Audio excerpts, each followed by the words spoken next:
All right, welcome back to The Count. We are now moving on to story number 7. Bud Light makes a blunder, and it's impacting the entire company. Now, Bud Light is paying the price for their woke politics, partnering with the Biden administration's favorite transgender influencer, Dylan Mulvaney. And according to an unnamed source, no senior levels executives at Anheuser Busch, Bud Light, knew about the marketing deal. Transgender social media influencer Dylan Mulvaney's sponsorship embrace of Bud Light cost the company $5 billion, yep, that's with a B, billion dollars, after it came out. Now marketing executives at Bud Light's parent Anheuser Busch, they are pausing additional campaigns so they can start a more robust vetting process for future projects.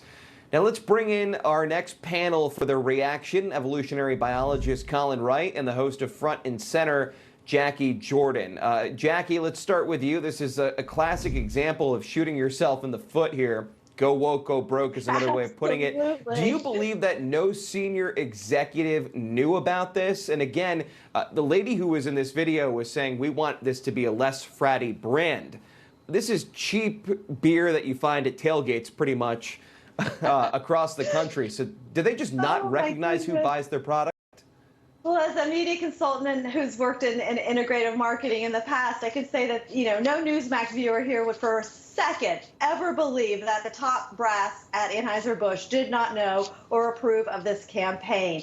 But here's the interesting thing is there a lot of corporations like Anheuser Busch, we've seen it with Tampax, we're seeing it now with Nike, we're going to continue to see it, are bending the knee to bigger companies like BlackRock and Vanguard for their corporate social credit score to show diversity and inclusion, and this is part of it. And so the hit, I don't believe, from $6 billion and counting matters more than getting that credit rating up. And the CEO, who apparently didn't know, was a former CIA counterintelligence agent whose grandfather also worked for the FBI under Hoover. So these players know what they're doing, and this is no accident. Shocking to suicide. I mean, Jacquie, you bring up an interesting.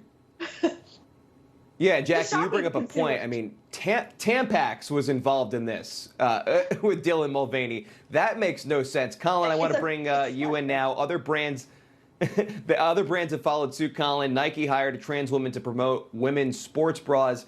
Do you expect the same backlash to happen with Nike, or are they in a different position than Bud Light?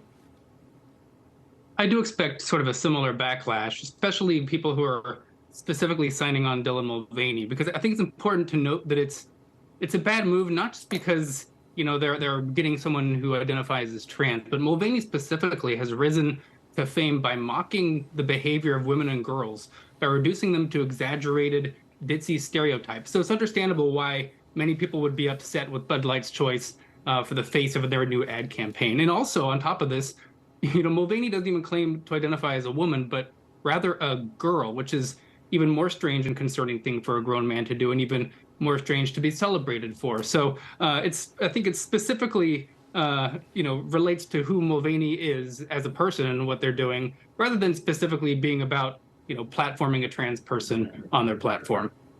And Logan, the political jargon for this is, a useful idiot, and that's what Dylan Mulvaney is. Not, and I'm using that term as a, colloquial for political jargon. So it could be anybody, but it is insulting to the consumer bases of these corporations. So, Jacquie, to that point, I mean, does Bud Light ever come back from this, or are they just done? I don't think they care. I don't even think they care. They'll probably, whittle out this particular product and bring in another product. This was about something much bigger. This is about something much bigger than the peons that they would consider their consumer base. And what was interesting is that Donald Trump Jr. basically said, hey, let's back off because we get campaign dollars from Anheuser Busch, but I find that to be a weak position, and I think that with $6 million back flooding into the marketplace, that those customers will know where to put their campaign dollars. And we got to turn to more woke news. You got swimmer Riley Gaines. She was ambushed and assaulted while speaking on protecting women's sports at San Francisco State University, but the student president is blaming the victim. Riley Gaines saying that it was her, or actually the president rather, saying it was Riley Gaines who was spreading violence Colin, how can women fight back against this? I also want to get Jackie's opinion after yours, but this is something that is becoming more and more common. Yeah, we see it happening more and more. It's good for women to speak out for the protection of women's sports, but I think, women athletes can end this very quickly, I think, if they just were to boycott any event that a biological male happens to be taking place in. That happened recently at an event, and lo and behold, the event ended up removing the male athlete who was going to be competing, because otherwise there would just be no event. So I think women and girls, they need to bear at least some responsibility in protecting their own sports, and they have it within their hands to do this immediately. And Jackie, it seems like people like Megan Rapinoe are leading that effort on the left, though, because she supports men and women's sports.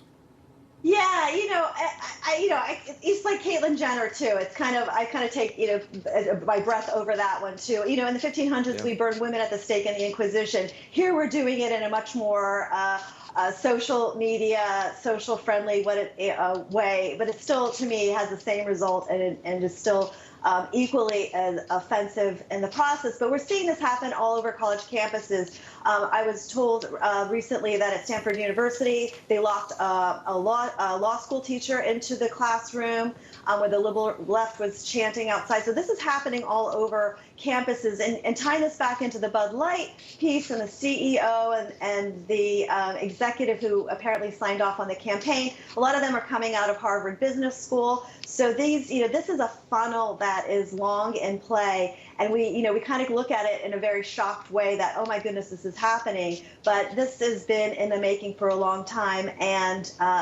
the college campuses in many places and universities are owned, and so we're seeing that also with our corporations, and it sends chills up my spine. Yep, and the Ivy League certainly not what it was in a different era. Colin Wright, Jacquie Jordan, thank you so much for being here and both weighing in tonight. Thanks, Logan. Thank you.